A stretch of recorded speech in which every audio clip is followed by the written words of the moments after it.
Welcome to नमगन YouTube channel where we serve you quality content. चलो आज जो है वो हम कुछ बेहतरीन क्वेश्चंस करेंगे और ये सभी प्रॉब्लम्स रिसेंटली हमने बनाया है और आपको बहुत ही मज़ा आने वाला है। और देखो कैसे बहुत ही फंडामेंटल तरीके से आपका जो एक प्रोग्रेसिव लर्निंग होता है वो कैसे डेवलप किया जा सकता है by proper selection of problem. तो चलो, and specially that's very important for JEE aspirants. पहला सवाल है सीक्वेंशियल सीरीज से। ऐसे ही हम दूसरा सवाल देखो, रैशनल रूट थ्योरम और क्यूबिक इक्वेशन से थोड़ा कैलकुलस का फंडामेंटल यूज करेंगे, विदाउट कैलकुलस भी देखेंगे जो इसको कैसे सॉल्व कर सकते हैं। तो बहुत अच्छे अच्छे सवाल जो है आपके सामने आज लाए हैं। अगर आप अभी तक हमारे चैनल को लाइक या सब्सक्राइब नहीं किए हो, definitely you are missing lot of quality content for free. So let sequence A and B arithmetic progression with A1 3 and common difference D equals 3. Denote SP equals sigma A K equals running from 1 to P belongs to natural number. अब बोल रहा है अगर S of 4n by S of n जो है वो integer world से belong करता है तो सम ऑफ ऑल सच n क्या होगा। तो सबसे पहले अगर मैं ये नोटेशन की बात करूं, SP क्या है, तो ये बोल रहा है A1 plus A2 all the way till AP। जैसे कोई भी नेचुरल नंबर, सपोज मैं P को अगर मैं 5 ले लेता हूँ तो S5 का मतलब होगा A1 से लेके A5 तक का सम, विच इज वेरी ऑब्वियस और बहुत ही नेचुरल था इसको ऐसे डिफाइन करना। जे एडवांस के पेपर में चूंकि डिफाइन किया जाता है बहुत बार क्वेश्चंस को और फेंसिफुल बनाने के लिए, इसीलिए मैंने भी डिफाइन कर दिया। अब नेक्स्ट बोल रहा है S of 4n by S of N. तो S of 4n by S of N हम कैसे निकाल सकते हैं। तो मेरे पास AP हो गया, फर्स्ट टर्म 3 है, कॉमन डिफरेंस जो है वो मेरे पास 3 है, तो 3 6 9 ऐसा भी बन जाएगा। सम ऑफ 4n हो जाएगा 4n by 2 into 2a which is 6 plus number of terms minus 1 times common difference divided by n by 2 2a plus n minus 1 times common difference. अब यहाँ पे आप देख सकते हो n बाई टू कैंसिल हो गया। अब मेरे पास कुछ और कैंसिलेशन है क्योंकि 3 3 3 3 अगर मैं यहाँ कॉमन ले लूँ तो ये 2 2 बचेगा। तो we are left with 4 times 4n plus 1 और नीचे में n माइनस 1 प्लस 2, तो विच गिव्स n प्लस 1। अब बहुत ही इंटरेस्टिंग चीज़ है क्योंकि ये पूरे बंदे को जो है वो इंटीजर होना है, दिस बिलोंग्स टू इंटीजर, मतलब this must belongs to integer.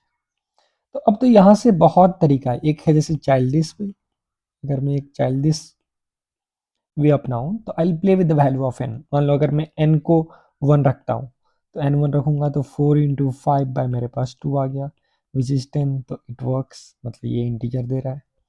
अगर मैं n का वैल्यू सपोज 2 रख देता हूँ तो 4 इंटू आ जाएगा 9 बाई 3, अब ये भी इंटीजर दे रहा है बाई 12। n का वैल्यू मैं 3 रख देता हूँ तो ये कितना जाएगा, 4 4 कैंसिल हो जाएगा तो ये भी 13 हो जाएगा इंटीजर। इनका वैल्यू में अगर 4 रख दिया तो 4 बाई 5 इंटू 17, तो यहाँ थप्पड़ खा गया। एन का वैल्यू 5 रख दिया तो 21 इंटू 4 बाई 6, देखो ये भी काम हो गया मेरा भाई, 14 आ गया। तो ऐसे, लेकिन अब सवाल है मैं कब तक ऐसे करता रहूंगा, इसीलिए तो ये चाइल्डिश सॉल्यूशन है। एन का वैल्यू 6 रखूंगा तो ये कितना होगा 25 इंटू 400 बाई 7, ये काम नहीं किया। तो अब तो ऐसे आप थक जाओगे बच्चे जैसे खेलते खेलते खेलते खेलते। तो क्या मेरे पास एक रिग्रेस तरीका है जिससे मैं बोल सकता हूँ जो एक पर्टिकुलर एन के बाद मुझे खोजना ही नहीं पड़े, क्योंकि ऐसे में तो खोजता ही रह जाऊंगा। अब मैंने इसे क्लासरूम में दिया क्वेश्चन और बच्चे खोजते खोजते, बहुत बच्चे 10 तक ट्राई किए और 10 के बाद उन्होंने छोड़ दिया। अब प्रॉब्लम क्या हो गया, देखो n इक्वल टू 11 ही वर्क कर जाएगा, मतलब 7 करोगे 8 करोगे 9 करोगे 10 करोगे, थक जाओगे छोड़ दोगे। और जहां आप छोड़े वहीं पे असफलता आपको हाथ लग गया, यू आर अनसक्सेसफुल। क्योंकि देखो n 11 लोगे तो कितना जाएगा 4 इंटू 45/12, तो ये देखो 345 से 15 हो जाएगा ये, तो ये भी काम कर गया। अब सवाल है क्या सर n 39 भी काम कर सकता है, may be may not be. अब हम कैसे श्योर हो, जो 2023 को भी चेक करते रहेंगे। ठीक है, तो बहुत सारा आंसर आ सकता है। तो अब हम करेंगे यहाँ पे स्मार्ट सॉल्यूशन। ठीक, तो बेसिकली प्रो चाइल्ड वाला सॉल्यूशन अगर हम लेंगे, इसमें हम क्या कर सकते हैं, हालांकि इस क्वेश्चन को सॉल्व करने का बहुत ही तरीका हो सकता है, तो इसमें से आपको मैं एक फ्यू तरीका जो है वो डिस्कस कर रहा हूँ, फ्यू पॉसिबिलिटीज जो है इस प्रॉब्लम सॉल्विंग का। तो अब हम थोड़ा स्मार्ट अगर बने तो हम क्या बोलेंगे, देखो भाई ये जो भी बंदा है 4 times 4n plus 1 by n plus 1, ये तो इंटीजर है, तो मान लो इसको k ले लेते हैं, वेर k इज कोई इंटीजर। अब मैं इंटीजर का एक नाम रख दिया, तो अब इससे फायदा क्या होगा, मैं बोल सकता हूँ 16n+4/n+1 जो है वो k है। तो अब अगर मैं n को k के फॉर्म में रखूंगा तो मेरे पास 16n+4 इज nk+k। तो यहाँ से n कॉमन आ गया, 16 माइनस k इज k-4।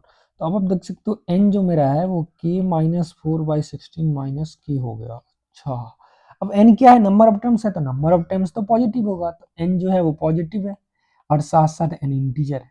अब देखो n पॉजिटिव है तो वहां से एक रेस्ट्रिक्शन आ गया अपन के पास, क्या आ गया, अगर n पॉजिटिव है तो मेरे पास ये आ गया k-4/16 माइनस k पॉजिटिव होगा।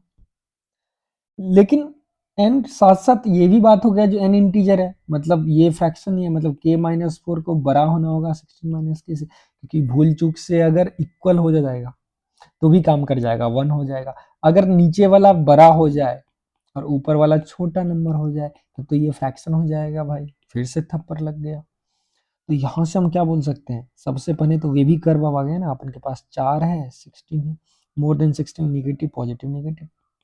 तो अब ये तो पक्का हो गया, जो के जो कुछ भी होगा वो 4 और 16 के बीच में ही डांस करेगा। अच्छा, 4 और 16 हो नहीं सकता है, 16 में थप्पड़ खा जाओगे, 4 पे n जीरो है तो सम ऑफ जीरो टर्म तो अलाउड ही नहीं, कोई मीनिंग ही नहीं। दूसरा, तब एक बच्चा क्या बोलेगा, तो चलो 4 और 16 से मैं के को 5 लेता हूँ, फिर n चेक करता हूँ, के 6 लेता हूँ, फिर n चेक करता हूँ, ऐसे चेक करते करते करते करते खेलते हैं। एक वो तरीका है जो हर एक के लिए मैं खेल खेल के देखूंगा, खेल खेल में देखूंगा कि n इंटीजर हो रहा है या नहीं। देयर इज अनदर वे भाई, सेकेंड वे इज लाइक, अब यहाँ पे अगर मैं ये रेस्ट्रिक्शंस भी गार्जियनशिप अपलोड कर दूँ, जो न्यूमरेटर बड़ा ही होना चाहिए डिनोमिनेटर से इंटीजर होने के लिए, तो मेरे पास 2k जो है वो 20 से भी बड़ा होना चाहिए और इक्वल, तो मतलब k 10 से भी बड़ा होना चाहिए। अब बोल सकते हैं कि इस दोनों गार्जियनशिप को सेटिस्फाई करेगा, दिस दिस इंटरसेक्शन दिस। तो फाइनली हमको बस चेक करना होगा k को 10 से लेके 16 के बीच में। चलो हम वैल्यू चेक करते हैं। तो अगर मेरे पास k-4/16 माइनस के का गेम खेलना है, अगर मैं k को 10 ले लूँ, अगर मैं k को 10 ले लूँ तो उसके करस्पॉन्डिंग देखो n कितना होगा, 10-4 6/6, तो n का वैल्यू मेरे पास आ गया 1। अगर मैं k को 11 ले लूँ तो आप देख सकते हो n जो हो जाएगा वो कितना जाएगा, 7 डिवाइडेड बाई 5, तो ये तो काम ही नहीं किया। अगर मैं k को 12 ले लेता हूँ तो ये मेरा 8/4, ये काम कर गया, तो n का वैल्यू मेरा 2 आ गया। अगर k को मैं 13 ले लूँ, क्योंकि देखो बस 16 तक तो खेलना है, तो 9/3, ओ भाई ये भी काम कर गया, n का वैल्यू 3 आ गया। अगर मैं k को 14 ले लूँ तो मेरे पास 10/2, ये भी काम कर गया, मतलब k का वैल्यू 5 आ गया n। और k अगर मैं 15 लूँ तो 15-4 11, 16-15 जो है 1 हो गया, तो ये जो है n का वैल्यू दे दिया 11। अब k 16 आप ले नहीं सकते, तो फाइनली हमारे पास कितना पॉसिबिलिटीज आ गया n का, n जो है वो या तो 1 होगा, 2 होगा, 3 होगा, 5 होगा, 11 होगा। और अब मैं रिग्रेसली बोल सकता हूँ इसके अलावा जो है वो वैल्यू पॉसिबल ही नहीं है। तो अगर आप इसको ऐड करोगे तो 11 + 11 सिग्मा ऑफ ऑल n जो है वो 22। ये भी एक तरीका था सोचने का। हालांकि मैं अभी आपको तीसरे तरीका से भी बताऊंगा जो इसको कैसे और सोचा जा सकता है, राइट। अब जैसे देखो, अब नॉट चाइल्डिश सॉल्यूशन, वो तो था बच्चे जैसे, नॉट चाइल्डिश, थोड़ा हम नॉट सो चाइल्डिश सॉल्यूशन वाले स्ट्रेटजी पे चलते हैं। तो अब एक बच्चा और सोच सकता है, सर देखिए, अगर 4 टाइम्स 4n+1/n+1 को इंटीजर होना था, तो अब एक बच्चा ऐसा सोचेगा, सर इसका मतलब इसको भी इंटीजर होना है, लेकिन वो गलत बात है। अब गारंटी नहीं है ये भी इंटीजर हो गया, क्योंकि देखो ये तो 5/2 भी हो सकता है, तो 4 × 5/2 फिर से इंटीजर बन जाएगा। मतलब 4n+1/n+1 is not necessarily integer, क्योंकि 4 आगे में है। तो इस पूरे को हैंडल कर लो ऐसे, 16n+4/n+1। ध्यान से देखना हम क्या करते हैं, इसको थोड़ा हम रिड्यूस कर देते हैं, रिड्यूस मतलब ऊपर में भी n+1 का इनवाइट करते हैं। तो मेरे पास 16 हो गया, 4 को लिख सकते हैं कितना, 16-12 डिवाइडेड बाई n+1। तो अब ध्यान दीजिएगा बच्चों, वी हैव 16-12/n+1। अब तुम अगर ध्यान से देखोगे तो अगर मैं इस बंदे को इंटीजर रखना है तो इस पूरे बंदे को इंटीजर रखना होगा, इसका मतलब 12/n+1 को इंटीजर होना होगा, क्योंकि ये तो ऑलरेडी इंटीजर। अब 12/n+1 इंटीजर कब होगा? तो ये तो पक्का है जो n+1 मेरा 12 से बड़ा हो नहीं सकता है, मतलब n 11 से बड़ा हो नहीं सकता है। n अगर मान लो 12 हो गया तो 12/13 फ्रैक्शन हो जाएगा, 60 माइनस फ्रैक्शन फ्रैक्शन हो जाएगा। n 14 हो जाएगा, 12/14 फ्रैक्शन हो जाएगा। तो ये तो पक्का हो गया, हमको n को मैक्सिमम 11 तक ही खोजना है, या तो हम गेम खेले 1 2 से लेके 11 तक और फिर स्क्रीन कर ले। लेकिन इसमें उतना भी गेम खेलने का काम नहीं है, केस मेकिंग का काम ही नहीं है। n+1 को 12 का फैक्टर होना होगा, तो n+1 या तो 1 होगा, 2 होगा, 3 होगा, 4 होगा, 6 होगा, 12 होगा। इसके अलावा कोई ऑप्शन ही नहीं है। कोई ऑप्शन होगा तो वो फ्रैक्शन बन जाएगा। अब तुम देखो, अगर n+1 1 है तो n हो सकता है 0 1 2 3 और 5 और 11। अब n 0 नहीं हो सकता है, क्योंकि नंबर ऑफ टर्म्स जो है वो तो 0 का कोई मीनिंग ही नहीं हुआ, कम से कम एक टर्म होगा। तो मेरे पास यहाँ डायरेक्ट आंसर आ गया। देखो कितना ही आसानी से, सिर्फ 3 लाइन में नंबर ऑफ सॉल्यूशन जो होगा वो 5 होंगे और सम ऑफ ऑल इज 22। आपको कैसा लगा ये सवाल? और देखो इस टाइप के क्वेश्चंस भी बहुत इंपॉर्टेंट है करने कि आप जेईई एडवांस में अगर लास्ट 5 इयर्स के क्वेश्चन देखोगे, चाहे वो मैट्रिसेस एंड डिटर्मिनेंट्स के हो, चाहे इवन कैलकुलस में हो, ठीक है, या कि प्रोबेबिलिटी में हो, क्वाड्रेटिक इक्वेशन में हो, सीक्वेंस सीरीज में हो, वो सब में नंबर थ्योरी का जो एक बेसिक आइडिया है उसको इंजेक्ट किया गया है। जो आप केस मेकिंग के साथ थोड़े फील करो, उससे जो क्वेश्चंस देखने में भी अच्छे लगते हैं और सॉल्व करने में भी मजा आता है, और आपका रॉ इंटेलिजेंस को चेक किया जाता है rather than just formula spitting. तो कैसा लगा ये सवाल? और इस टाइप के सवाल अगर आपको और बनाने हैं और मजे लेने हैं एग्जैक्ट जेईई एडवांस के लैंग्वेज में और एग्जैक्ट उसके लेवल में, ठीक है, तो आप एक किताब है रैंकर्स ब्लूप्रिंट करके, वो किताब खरीद लो भाई और मजा ही आ जाएगा। And that book is fully solved also. Last का 20 क्वेश्चन छोड़ के वो पूरे मिक्स सवाल हैं और एग्जैक्ट जेईई एडवांस के फ्लेवर आपको मिलेंगे। Already we have solved more than, ठीक है, 1000 कॉपीज उसका जो है वो बिक चुका है along with think book with fat ideas. तो आप रैंकर्स ब्लूप्रिंट अभी ले सकते हो, वो बहुत ही स्मार्टली आपको प्रिपरेशन करवा दीजिएगा। चलो अब नेक्स्ट सवाल की ओर चलते हैं। और ये बोल रहा है, लेट हमारे पास एक फंक्शन है R2R। जो बच्चे क्लास 11 में है क्वेश्चन देख के मत घबराइए। फंक्शन R2R मतलब है ये एक पॉलिनोमियल है x³ + x+1, जिसमें हम रियल नंबर डाल रहे हैं और रियल निकल रहा होगा, ठीक है। Then which of the following is your are correct? तो पहला सवाल बोल रहा है there exist some PQ belongs to integer world with GCD, या SCF बोलो या फिर उसको GCD बोलो, greatest common divisor of P and Q is 1 such that f of P by Q is 0। Indirectly ये कहना क्या चाह रहा है भाई?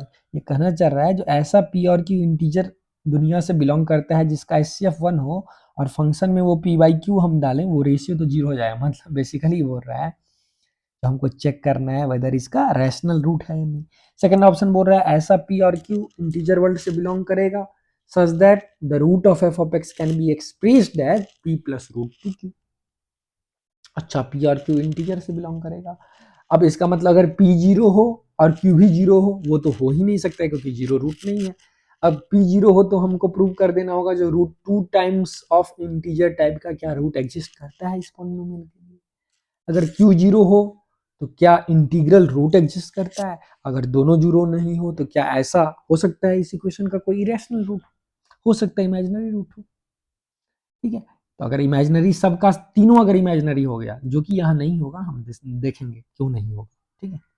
अब बारीकी से कॉन्सेप्ट को समझिए। फिर और अगर इरेशनल हुआ भी तो क्या उस इरेशनल को हम इस फॉर्म में लिख सकते हैं क्या? जैसे 2 + √5 आ गया, तब तो तुम नहीं लिख सकते उसको P + √2 की फॉर्म में। लेकिन 3 + 5 √2 आ गया, 3 - 5 √2 आ गया, तब तो लिख ही सकते हैं ऐसा। या -2 - √2 है, आप समझ रहे हो ना? तो उस टाइप से आपको ये पूछ रहा है। नेक्स्ट है there is exactly 2 real root of this. और लास्ट सवाल है there is exactly 1 irrational root. अब देखो इस क्वेश्चन को सबसे पहले हम सॉल्व करेंगे बिना कैलकुलस के, मतलब हम कैलकुलस को हाथ नहीं लगाएंगे, और मेथड जो 1 है वो हम डालेंगे विदाउट कैलकुलस। अब सबसे पहले देखो फील से कैसे बहुत चीज आपको समझ में आता है। तो सबसे पहले ये एक्स और वाई एक्सिस बनाएंगे। अगर मैं फंक्शन ये ले लूँ, मतलब ये मशीन जो है f of x ji x³ + x+1। देखो क्या क्या हो सकता है इस मशीन के साथ, क्या क्या पॉसिबिलिटीज है। एक तो है जो एफ ऑफ 0 1 है, एक तो मुझे दिख रहा है जो 0 पे आंसर 1 देगा, और एक ये भी पता है जो इन्फिनिटी पे इन्फिनिटी देगा, क्योंकि अगर मैं x को इन्फिनिटी ले जाऊं तो इन्फिनिटी क्यूब बहुत बड़ा सा इन्फिनिटी हो जाएगा, और इस इन्फिनिटी का औकात ही नहीं रहेगा इसका सामने। तो when x is very large, lead कौन करेगा? Leader will be x cube, x cube जैसा बिहेव करेगा। तो x अनंत जब जा रहा होगा तब ये आसमान लोक पे जा रहा होगा, माउंट एवरेस्ट पे है। लेकिन x अगर माइनस इन्फिनिटी को जा रहा है तो फिर क्या होगा? माइनस इन्फिनिटी का whole cube minus infinity plus, तो ये देखो इन्फिनिटी माइनस इन्फिनिटी का होल क्यूब बहुत बड़ा इन्फिनिटी में से, और तुम इन्फिनिटी घट जा रहे हो, उसमें एक जोड़ ही दोगे तो क्या ही औकात है भाई इसका। मतलब x माइनस इन्फिनिटी पे जो है वो फिर से पाताल लोक में भाग गया। तो ग्राफ जैसा भी होगा इसको पाताल लोक से 0,1 को क्रॉस करना है और फिर आसमान लोक पे चले जाना है।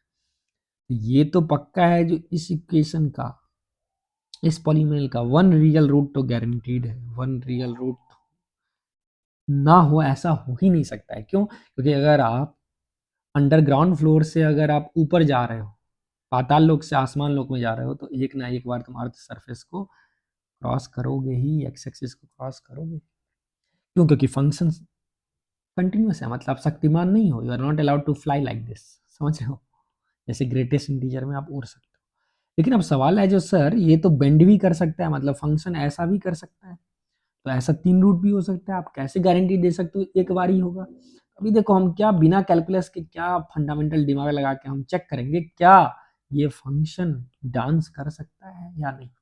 तो अगर मान लो ये डांस करता है, क्योंकि इसको तो यहाँ से पास करना ही है, ये या तो ऐसे डांस करेगा, या फिर फंक्शन कुछ ऊपर में जाके डांस करेगा, जहां डांस करे भाई, या फिर ये नीचे ही डांस कर रहा होगा, मतलब अपन को पता नहीं है लेकिन कुछ, लेकिन ये तो पता है जो डांस करते समय एक बार तो कट करेगा, एटलीस्ट एक बार। तो अगर ये डांस करेगा कोई भी सिचुएशन में, तो मैं बोल सकता हूँ ऐसा 2 नंबर तो मुझे मिल जाना चाहिए, x1 और x2, सच दैट इस पे हाइट जो है वो इक्वल है, लेकिन x1 x2 के बराबर नहीं। तो अगर ऐसा पिक्चर रहा या ऐसा पिक्चर रहा, तो देखो यहाँ पे भी ऐसा 2 नंबर x1 x2 मिल जाना चाहिए, जहाँ पे मुझे सेम हाइट दिखे इस ग्राफ का। यहाँ पे भी मुझे 2 ऐसा मिल जाना चाहिए, वो निगेटिव पॉजिटिव कुछ हो सकता है भाई, सच दैट x1 x2 के बराबर नहीं है, और लेकिन ये हाइट जो है f of x1 f of x2 बराबर। अब हम क्या करेंगे बहुत ही चालाकी से, सबसे पहले चेक कर लेते हैं क्या ये डांस वांस कर रहा है कि नहीं। अगर डांस करेगा तो फिर हम वो पॉइंट निकालने की कोशिश करेंगे बिना कैलकुलस का, जो कहाँ पे वो मूड चेंज कर रहा है, उसके बाद ऊपर जा रहा था फिर नीचे आ रहा है। तो एफ ऑफ x1 अगर एफ ऑफ x2 है, तो हमारे मशीन में डालो x1 cube plus x1 plus 1 को होना होगा x2 cube plus x2 plus 1, 1 1 cancel हो गया, यहाँ से x1 cube minus x2 cube is x2 minus x1। अब मेरे पास आया a minus B into A square plus A B plus B square and equal to minus x1 minus x2, इसको लिख सकते हैं। अब अगर मैं इसको इस साइड लाऊं तो दोस्तों हमारे पास x1 minus x2 times x1 square plus x1 x2 plus x2 square plus 1 देखने को मिला। अब या तो ये मरेगा नहीं तो ये मरेगा।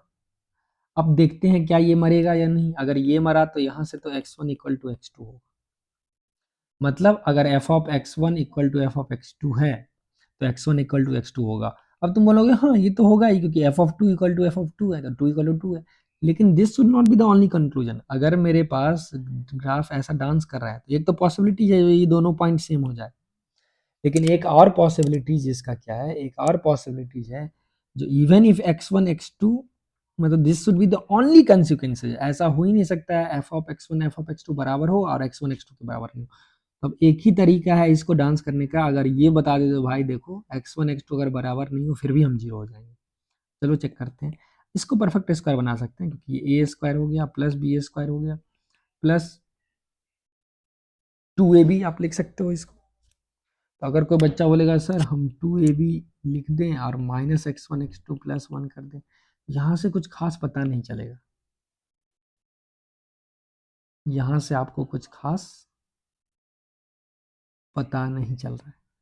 क्यों नहीं पता चल रहा है यहाँ से? क्योंकि अगर आप देखोगे, एक second, x cube plus x plus 1 था राइट, हाँ x cube plus x plus 1 था। तो यहां से अगर हम देखें, राइट, तो हम क्या बोल सकते हैं, देखो डायरेक्टली यहां से नहीं बोल सकते हैं, लेकिन अगर मैं x1 स्क्वायर को कॉमन ले लूं तो ये 1 plus x2 by x1 plus x2 by x1 का होल स्क्वायर प्लस 1, ऐसा मैं लिख सकता हूँ इस एक्सप्रेशन को। अब तुम देखो भाई, ये तो इस फॉर्म में आ गया x1 स्क्वायर, आइए 1 प्लस अल्फा स्क्वायर प्लस 1।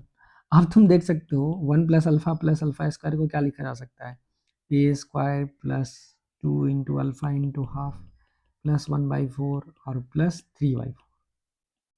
अच्छा, अब मजा आ गया, इसका मतलब इसको हम लिख सकते हैं x1 square alpha plus half whole square plus 3/4 plus. अब तो मजा ही आ गया दोस्तों, क्योंकि ये पॉजिटिव है, ये भी पॉजिटिव है, तो ओवरऑल ये term greater than equal to 0 होगा। x1 तो रियल है, रियल इनपुट डाल रहे हैं, तो ये टर्म ऑलवेज पॉजिटिव हो जाएगा।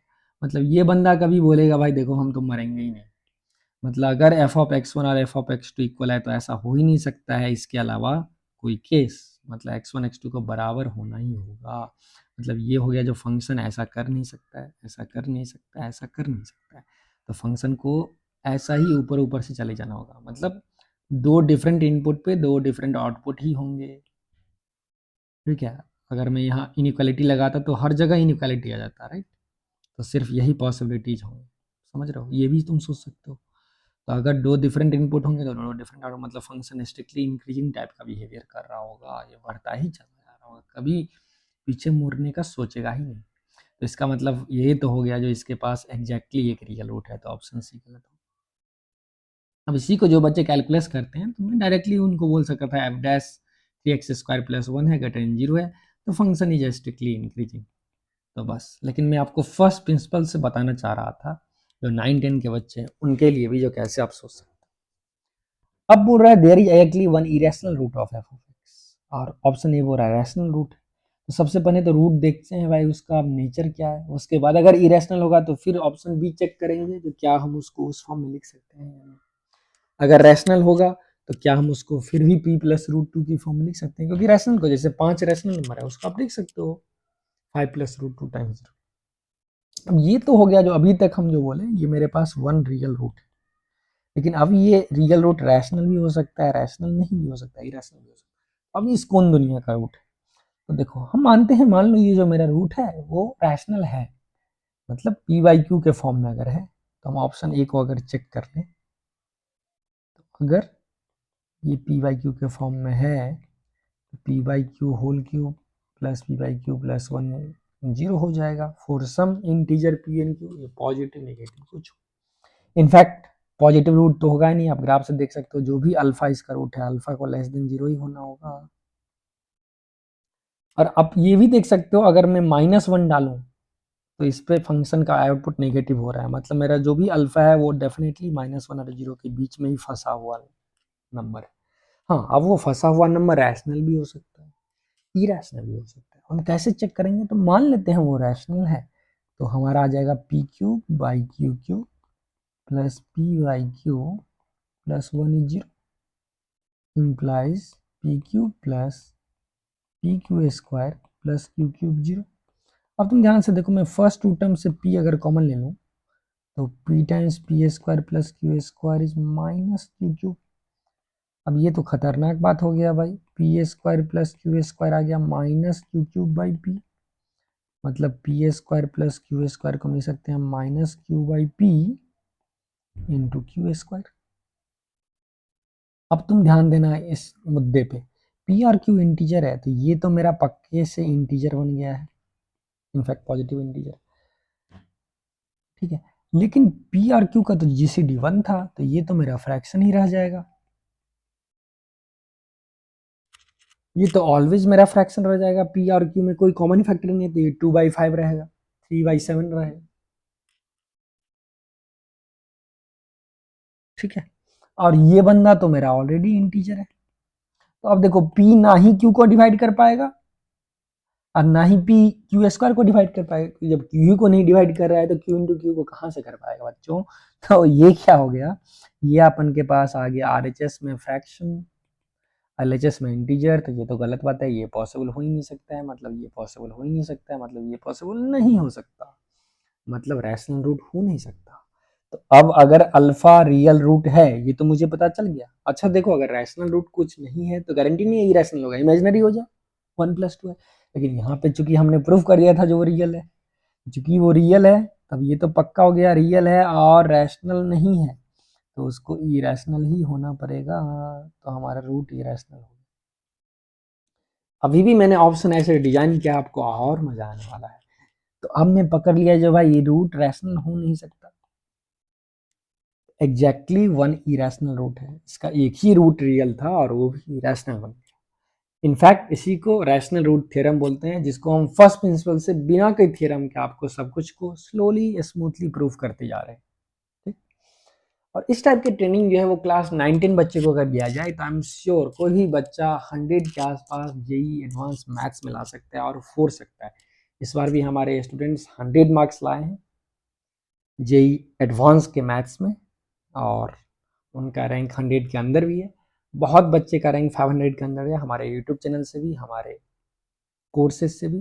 तो आप लोग भी बने रहिए। और अगर 9-10 के कुछ सीरियस बच्चे अगर इस चैनल को देख रहे हैं, इस वीडियो को देख रहे हैं, तो आप जरूर कमेंट कीजिए। और अगर आप ग्रुप में आते हो 10 से 15 बच्चे, अच्छे बच्चे जिनका इंटरव्यू लिया जाएगा, और फिर हम लोग कोर्स जो है अफोर्डेबल प्राइस पे हाई क्वालिटी कंटेंट जो है वो हम लोग रिलीज कर सकते हैं 9-10 के स्पेशल बच्चों के लिए एक बैच बना के। ठीक है, तो अब बने रहिए हमारे साथ और बहुत ही इंटरेस्टिंग चीज़ें आपके सामने लाया जाएगा स्लोली, ऑर्गेनाइज्ड वे में, रिलीवेंट तरीके से। ऑप्शन बी जो है, there exist some P Q Z such that the root of F of X can be express by P plus root. अब ये तो पता चल गया भाई अल्फा जो है इरेशनल नंबर है। अब मेरा ये चेक करना है क्या हम अल्फा को इस फॉर्म में लिख सकते हैं, where P and Q is integer. तो अब अगर मैं रूट को इस फॉर्म में लिख सकता हूँ, अगर इस फॉर्म में अगर लिखा जा सकता था तो डेफिनेटली क्या हो सकता था, एफ ऑफ अल्फा जो होगा वो 0 हो जाता। In it means F of P plus root 2q 0 हो जाएगा। अगर ये 0 हो जाएगा तो अगर मैं एक्सप्रेशन में डालूँ एक्स क्यूब में तो p plus root 2 whole cube plus p plus root 2q plus 1 is 0। अब देखो ये हो भी सकता है, क्योंकि ऐसा अगर हमको पी और क्यू इंटीजर मिल गया जो इसको सेटिस्फाई कर दिया कुछ निगेटिव में, पी निगेटिव क्यू पॉजिटिव दोनों निगेटिव, कुछ ऐसा मिल के आ गया, क्योंकि -1 दोनों निगेटिव नहीं होगा। ठीक है, हो भी सकता है, क्योंकि हाँ हो भी सकता है नेगेटिव फ्रैक्शन हो, पी मान लो -0.67 कुछ हो, क्यू -0.001 कुछ हो, और मिला के कुछ अल्फा बैलेंस कर दे, ऐसा हो सकता है। तो अभी हम वही कर रहे हैं। तो ये A cube plus B cube formula आपको क्या देगा, ये जाएगा A cube plus 3pa square root 2q plus 6pq square plus 2√2q cube और plus p plus root 2q plus 1 अब यहाँ से अगर हम अपने इंटीजर टर्म और रूट 2 वाले टर्म को सेपरेट कर दे तो 6pq square plus p plus 1 root 2 common ले लो, 3pa square cube plus 2q cube और plus q equal to 0, right. अब आप यहाँ से देख सकते हो अपन के पास क्या होना है। अब ये अगर 0 होगा, और ध्यान देना p और q इंटीजर है, तो अब अगर हमारे पास कुछ ऐसा सिचुएशन है जो a प्लस रूट 2b जो है वो 0 है, वेयर a और b इंटीजर है, तो ये कब पॉसिबल होगा, ये सिर्फ और सिर्फ तब पॉसिबल है जब a को भी मरना होगा b को भी मरना होगा। एक भी जिंदा रहा तो हम मर जाएंगे, क्योंकि फिर वो 0 नहीं हो पाएगा। या इसका दूसरा बहुत ही इंटरेस्टिंग लॉजिक है, इसको मैं कभी कभी बच्चे को ऐसे ही बताता हूँ, a इक्वल टू -√2b। अब अगर b 0 है तो a को भी 0 का होना होगा, और अगर b 0 नहीं है तो मैं b से डिवाइड कर सकता हूँ। अब बताओ, a और b इंटीजर है तो ये रैशनल नंबर हो गया। अब ये रैशनल नंबर जो है वो इरेशनल हो सकता है क्या, कभी नहीं। इसका मतलब इस फॉर्म में हम लिख ही नहीं सकते हैं, इसका मतलब ये जो लिखे ये गलत है, इसका मतलब b 0 नहीं हो सकता है, ये हो ही नहीं सकता है, तो b को 0 होना ही होगा, मतलब a को 0 ही होगा। एक और तरीका बच्चा यहाँ से बोलता है सर a बाई बी अगर -√2 रहा है और a और b इंटीजर आते, एक ही पॉसिबिलिटी है, दोनों को मारने दो, 0/0 कुछ भी हो सकता है, और वो कुछ होने में √2 भी हो सकता है। वो भी एक फिलोसफिकल पर्सपेक्टिव से आप बोल सकते हो। तो यहाँ पे मेरे पास ये बंदे को भी स्वाहा होना होगा और इस कॉफिशिएंट को भी मारना होगा। तो यहाँ से मेरे पास अगर मैं सेकंड कॉफिशिएंट को मारूं तो q common 3pa² plus 2qa² plus 1 अब देखो, या तो ये मरेगा, ये तो मर ही नहीं सकता क्योंकि ये पॉजिटिव पॉजिटिव प्लस 1 है, तो q को 0 होना होगा। लेकिन अगर मेरा q 0 हो गया, अगर मेरा q 0 हो गया तो पॉसिबल ही नहीं है भाई। अगर मेरा q 0 हो गया तो आप बोलोगे भाई वो इरेशनल रूट होगा ही नहीं, क्योंकि हम रूट को पी बाई क्यू के फॉर्म में माने थे। कोई बात नहीं, मेरा q 0 हो गया तो रूट तो ऐसा हो सकता है, तो फिर अगर मेरा यहाँ पे q 0 हो गया तो अल्फा रूट जो होगा वो p हो जाएगा, लेकिन p इंटीजर है, मतलब अल्फा जो है वो तो रैशनल हो गया। लेकिन अभी जस्ट हम प्रूव किया रैशनल रूट इसका है ही नहीं, तो q 0 हो ही नहीं सकता है। मतलब आप समझ गए ना, इसका मतलब इसका एक ही पॉसिबिलिटीज है, जो ये एक्सप्रेशन कभी जीरो हो ही नहीं सकता है। अब अगर ये एक्सप्रेशन कभी जीरो हो ही नहीं सकता है तो हम इस फॉर्म में रिप्रेजेंट कर ही नहीं सकते। ठीक है, तो इसका मतलब हम कभी भी जो भी इसका इरेशनल रूट अल्फा था उसको इस फॉर्म में रिप्रेजेंट करना क्राइम हो गया, मतलब हम कर ही नहीं सकते। ठीक है, तो मेरे पास फाइनल आंसर जो आ गया इस क्वेश्चन का वो ये भी गलत है, ऑप्शन बी, और ये ऑप्शन डी जो था मेरे पास करेक्ट आंसर था। आपको कैसा लगा? और हमारा यही मकसद है जो मैथमेटिक्स को बच्चों के सामने एज इट इज पहुंचाया जाए, कोई fanciful theorem, factor theorem, remainder theorem ना बोल के उनके लॉजिक को, उसके हर्ट एंड सोल को बच्चों के पास ले जाया जाए। And that's the entire purpose of me as an author of two books, thin book with 5 ideas and rankers blueprint. और हम चाहते हैं आप रैंकर्स ब्लूप्रिंट जो है वो जरूर खरीदिए, क्योंकि थिन बुक ऑलरेडी हम लोगों ने ऑटो पायलट मोड पे बहुत ही सारा बुक सेल कर चुके हैं, और टीचर्स को वो ज़्यादा पसंद आए क्योंकि वो थोड़े चैलेंजिंग हो गए थे। लेकिन तो उस चीज़ को ध्यान में रख के हमने रैंकर्स ब्लूप्रिंट में ऑलमोस्ट जीरो एरर के साथ बुक को पब्लिश किया, और बहुत ही आपको अच्छा लगेगा। और जो कोर्स है, and specially I invite even 9-10 के बच्चे भी, we are running since last year 11-12 के लिए प्रॉब्लम सॉल्विंग कोर्स। जब आप एक बार सिलेबस कर लेते हो तो ऐसे करके हम क्वेश्चंस को जो है धीरे धीरे धीरे धीरे आपके दिमाग में फीड करते हैं और एक नेचुरल फ्लो में आपको समझाते हैं। प्रॉब्लम सॉल्विंग कोर्स जिसका फीस जो है वो 10,000 रहेगा 11-12 के बच्चों के लिए। 9-10 के बच्चे के लिए फीस ठीक ठाक रहेगा, मतलब वो भी ऑफ कोर्स उसी के अराउंड रहेगा।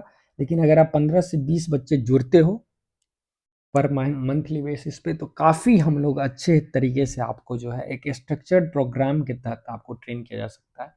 And that will help you, क्योंकि ये जो है आपको स्लोली जो है with in 6 months, with in 4-5 months का वो जो कोर्सेज होगा, 6 मंथ्स का ड्यूरेशन का कोर्सेज होगा, वो मंथली बेसिस पे चार्जेज होंगे। ठीक है, तो वो चीज़ जो है आपको काफ़ी बेनिफिट पहुंचाएगा वो 9-10 के बच्चों के लिए। 11-12 बच्चों के लिए एक पैकेज है 10,000 का कोर्स। तो जिनको इंटरेस्ट है वो कीजिए, जो कहीं और से पढ़ रहे हैं एंड यू फील इस लेवल का कंटेंट आपको ऑलरेडी दिया जा रहा है, इस हिसाब से थॉट प्रोसेस आपका ऑलरेडी डेवलप्ड है, तो there is no need to purchase our course. Thank you, have a good day, stay happy, stay blessed.